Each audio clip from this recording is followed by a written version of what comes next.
"Your concerns are overblown and costly," Lucas said, staring me down across the conference table. "We need people who prioritize efficiency."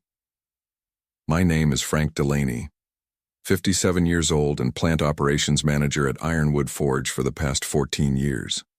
Before that, I spent 21 years working my way up from the factory floor in Akron, Ohio. I knew every machine, every safety protocol, and every shortcut that could cost a man his fingers, or worse. Lucas Wynn had been CEO for exactly 7 months, brought in by the board to streamline operations and maximize shareholder value. The kind of man who wore Italian shoes to a metal fabrication plant and talked about pain points and growth metrics while stepping over oil puddles that should have been cleaned up weeks ago. The first red flag came when he canceled our quarterly safety training. A full day of production lost, he called it. Then maintenance schedules became flexible. Parts replacements were delayed. Warning signs disappeared from dangerous areas to reduce visual clutter. I raised concerns in private first, showed him the statistics, the near-miss reports, the industry standards we were now ignoring. He nodded, smiled, and did nothing. So I documented everything, every violation, every ignored recommendation, every maintenance request denied. That morning, I'd emailed the executive team about a critical hydraulic press that needed emergency maintenance. The pressure gauges were failing, and the safety shield had cracked. Using it was like playing Russian roulette. I recommended shutting it down immediately. 2 hours later, I was called into the conference room with the entire leadership team present. That's when Lucas delivered his verdict. "Frank, we appreciate your years of service, but your priorities no longer align with our vision for Ironwood Forge." Around the table, eyes dropped. Nobody spoke up. These were people I'd worked alongside for years, people whose families I knew by name. Now they studied their notepads like they contained the secrets of the universe. "You'll receive 2 months severance," Lucas continued. "Human resources will handle the exit process." I didn't argue, didn't raise my voice, just nodded once and stood up. As I walked to the door, Vanessa from finance caught my eye for just a second. There was something there. Fear mixed with respect. She knew what was happening was wrong. They all did. But I also knew something Lucas didn't. My documentation hadn't just gone into company emails that could be deleted. I had copies, detailed, comprehensive, and ready to be submitted to people who would actually care. I started at Ironwood Forge back when it was called Midwestern Metal Works. Began on third shift running a stamping machine 6 months after my 19th birthday. Hot, dangerous work, but it paid better than anything else in Akron for a kid with just a high school diploma. My father had worked 42 years at Goodyear before his retirement. "Make yourself necessary," he told me my first day. "Learn everything. Be the guy they can't replace." So I did. Learned every machine. Took night classes in industrial engineering. Volunteered for the safety committee because nobody else wanted it. By my 15th year, I was floor supervisor. By my 21st, operations manager for the whole plant. 350 people reported up to me. I knew their strengths, their weaknesses, which ones needed a firm hand, and which ones worked better with encouragement. My wife Elaine used to tease me. "You care more about those machines than our own kitchen appliances." Maybe she was right. Our dishwasher had been making a grinding noise for 6 months.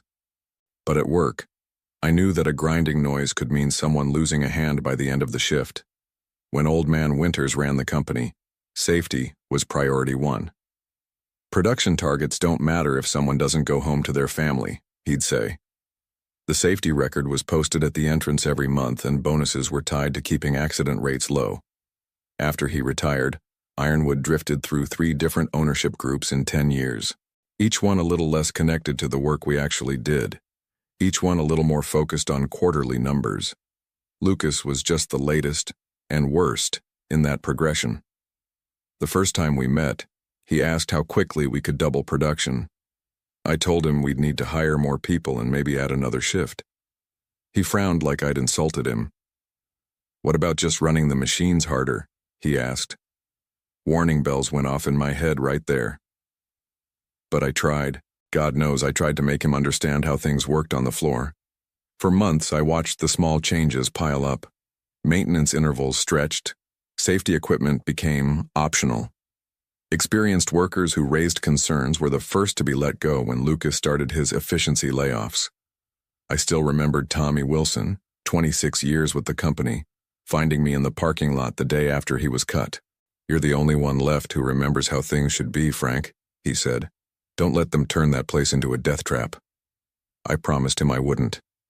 Now I was walking to my office to clean out my desk, that promise still echoing in my ears. Human Resources gave me 30 minutes to collect my things. Cheryl from HR stood awkwardly by the door while I emptied my desk. We'd worked together for 12 years. Now she couldn't meet my eyes. "I need your keys and badge," she said finally, "and you'll need to sign these." She slid termination papers across the desk. I signed without reading them. What was the point? My career at Ironwood was over either way. As I was packing the last of my personal items, a coffee mug my daughter made in high school ceramics class, a few family photos, Terry Baker from maintenance appeared in the doorway. Cheryl stepped outside to give us a minute. "This is wrong, Frank," Terry whispered. "Everyone knows it." I just nodded, keeping my voice low. "How's that hydraulic press running?" "They've got Jason operating it now. Kid's been here 8 months, Frank, 8 months. Terry shook his head. "Lucas told us to hit the production targets no matter what." My stomach tightened. Jason was a good kid, eager to please. Too eager. "Be careful, Terry," I said, handing him my box of belongings. "Watch out for yourself." In the parking lot, I sat in my truck for a long time, staring at the building where I'd spent more than half my life. The reality of what happened was finally hitting me. My job was gone. My identity as the safety man was gone. But that wasn't what bothered me most. People were going to get hurt, maybe killed, and Lucas Wynn would write it off as an acceptable cost of doing business. I started the truck but didn't drive home. Instead, I went to the public library, logged onto a computer, and spent 3 hours organizing all my documentation. Every email, every inspection report, every maintenance request that had been denied, photos I'd taken of blocked fire exits, disabled machine guards, and leaking chemical containers. Then I wrote a detailed cover letter explaining the systematic dismantling of safety protocols at Ironwood Forge since Lucas Wynn had taken over. When I was finished, I drove to the nearest FedEx location and sent the entire package to the Occupational Safety and Health Administration office in Columbus. On the way home, a strange calm settled over me. For months, I'd been fighting a losing battle inside the system, following the rules, respecting the chain of command, trying to protect my people while playing by Lucas's rigged game. Now I was free of those constraints. As I pulled into my driveway, my phone buzzed. A text from Vanessa in finance. "Lucas is having them run that hydraulic press around the clock. 3 shifts. No maintenance break. What should we do?" I didn't respond immediately. Instead, I went inside, kissed Elaine hello, and poured myself a rare glass of bourbon. "You're home early," she said, studying my face. "I got fired." Her eyes widened. "What? Why?" "For doing my job," I said, taking a slow sip. "But I'm not finished yet." I picked up my phone and texted Vanessa back. "Document everything. I've got a plan." 3 days later, I got a call from Patricia Simmons at OSHA. "Mr. Delaney, we've reviewed your submission regarding Ironwood Forge," she said. "I'd like to discuss some of these allegations in person." We met at a coffee shop 20 miles from Akron. Patricia was younger than I expected, maybe mid-30s, but her questions were precise and knowledgeable. She'd clearly done her homework. "We take these reports seriously," she said after 2 hours of detailed discussion, "especially when they come from someone with your experience. But you should know that Ironwood has a spotless official record." "Of course they do," I said. "Lucas has been falsifying the internal accident reports, paying off minor injuries out of petty cash, threatening people's jobs if they complain." Patricia nodded, making notes. "We'll need to conduct an inspection. It may take a few weeks to get approval and arrange the visit. People might not have a few weeks, I said, thinking of that hydraulic press running 24 hours a day. I understand your concern, but we have procedures. Procedures won't help Jason Parker if that press fails, I interrupted. Or anyone else on that floor. She gave me a sympathetic look. I'll expedite things as much as I can. In the meantime, is there anyone still at Ironwood who might speak with us? I thought about it. Maybe. But they'd be risking their jobs. After Patricia left, I sat there feeling the weight of time pressing down. Bureaucracy moved slowly. Industrial accidents happened in an instant. That evening I called Terry Baker. "How's it looking in there?" I asked when he answered. "Bad, Frank. Really bad." His voice was low, like he was afraid of being overheard. "That press is making noises I've never heard before. Lucas has got 3 temps running it who barely know which button turns it on. I tried to show them proper procedures, and he pulled me aside, said if I didn't get with the program, I'd be next. OSHA's going to inspect, I told him, but it might take weeks." The silence on the line told me everything. "Someone's going to get hurt before then," Terry finally said. "I know. I'm trying to speed things up." The next morning, I drove to the office of the Akron Gazette and asked to speak with their investigative reporter. After a brief wait, I was introduced to Olivia Jimenez, a sharp-eyed woman with a recorder and a skeptical expression. "So you're claiming unsafe conditions at Ironwood Forge?" she asked after I'd given her the outline of my story. "I'm not claiming anything," I said. "I've got documentation." I showed her some of the photos I'd kept copies of. Disabled emergency stops, blocked fire exits, missing machine guards. "This could be any factory anywhere," she said. "How do I know it's Ironwood?" "Because I worked there for 35 years until they fired me for complaining about these exact issues." Her eyes narrowed. "So this is about revenge?" "This is about preventing funerals," I countered. "Run the story or don't. But if someone dies in that plant while you're deciding, how will you feel?" Olivia studied me for a long moment. "I need more than just your word. Are there current employees who would verify these conditions?" Before I could answer, my phone rang. It was Vanessa. "Frank," she said, her voice shaking. "There's been an accident. The hydraulic press. Jason's hurt bad. Ambulance just left." My stomach dropped. "How bad?" "They're saying he might lose his arm." I looked at Olivia. "You just got your verification." 2 hours later, Lucas Wynn held a press conference outside Ironwood Forge. He stood with perfect posture in his perfect suit, expressing deep concern for Jason's unfortunate accident. "Safety is our #1 priority," he told the cameras with practiced sincerity. "This was an isolated incident caused by operator error. We're conducting a full internal investigation." Then he played his trump card. "Unfortunately, we believe this accident may have been related to deliberate sabotage by a recently terminated employee who had expressed dissatisfaction with company policies. He never said my name, he didn't have to. By that evening, 2 police officers were at my door with questions about my whereabouts that morning. And my phone was ringing with calls from former colleagues asking if I'd really done what Lucas was implying. The next morning, I hired an attorney. Harold Greenberg had represented union workers for 40 years and knew every trick companies played to dodge responsibility. "They're trying to make you the scapegoat," Harold said bluntly. "It's actually good strategy on their part. Blame the disgruntled ex-employee, drag your name through the mud, tie everything up in investigations until the heat dies down."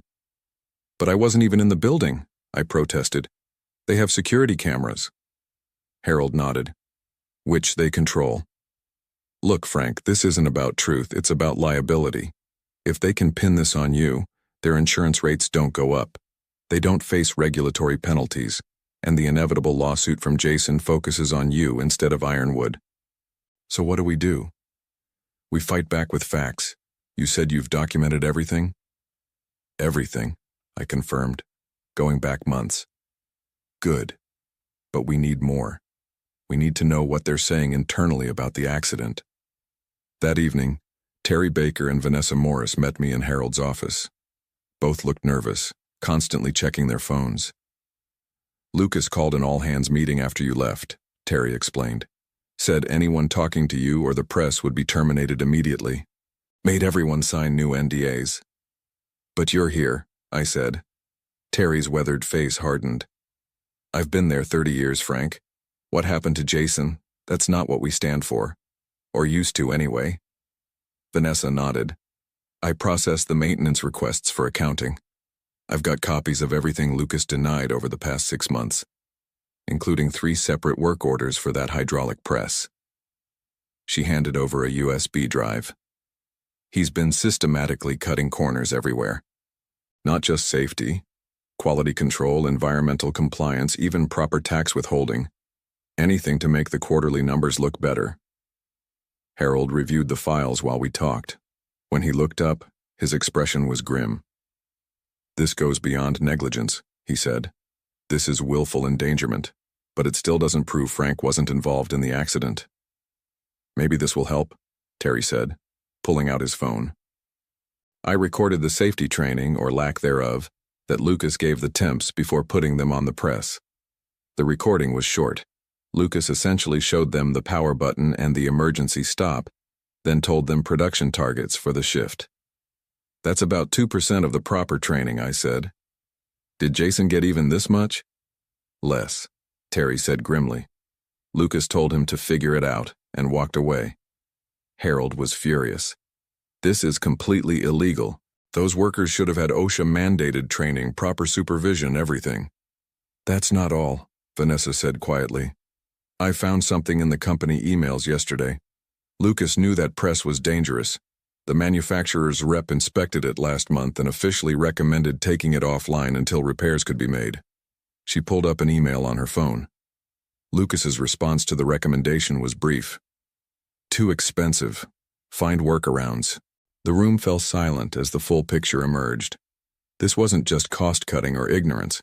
Lucas had knowingly put workers on dangerous equipment after being explicitly warned of the risks. He buried the inspection report, Vanessa continued. It never even made it to the maintenance department. I thought about Jason, 23 years old, lying in a hospital bed, possibly facing life without his arm, all because Lucas Wynn wanted to hit his quarterly targets. So what's our next move, I asked Harold. He gathered the evidence we'd collected. First, we clear your name. Then we make sure Ironwood, and Lucas personally, face the consequences. Terry's phone buzzed. He looked at it, and his face went pale. What is it? I asked. OSHA just showed up at the plant, he said. Surprise inspection. Lucas is losing his mind. For the first time since I'd been fired, I smiled. Perfect timing. The OSHA inspection of Ironwood Forge lasted 3 days. Patricia Simmons led a team of 6 inspectors who documented over 78 serious violations. Meanwhile, Harold had arranged a meeting with detectives investigating the sabotage allegations against me. With Terry's testimony and security footage showing I hadn't been on the premises, the police quickly determined Lucas's claims were baseless. I was formally cleared, which Harold immediately leaked to the Akron Gazette. Olivia Jimenez's front-page story ran the following Sunday. Whistleblower vindicated. Former manager warned of dangers before horrific industrial accident. The article detailed my warnings, Lucas's cover-up, and the injured worker's condition. Jason had survived but lost his arm below the elbow. The story sparked outrage in the community, especially among families with connections to Ironwood. The company had been part of Akron for generations. Now it was being portrayed, accurately, as a death trap run by a profit-obsessed outsider. Lucas attempted damage control with another press conference. But this time, reporters came armed with specific questions about the ignored manufacturer's warnings and falsified safety records. These allegations are completely unfounded, Lucas insisted, his composure cracking. Frank Delaney has a personal vendetta against this company. What Lucas didn't know was that Harold had arranged for Jason Parker to watch the press conference from his hospital room, and that Jason had agreed to an exclusive interview immediately after. Seeing Lucas dismiss the accident that had cost him his arm was the final straw for Jason. On camera, with his bandaged limb clearly visible, he detailed the lack of training, the pressure to meet impossible quotas, and how management ignored warnings about the dangerous press. Frank Delaney tried to shut that machine down, Jason told the interviewer.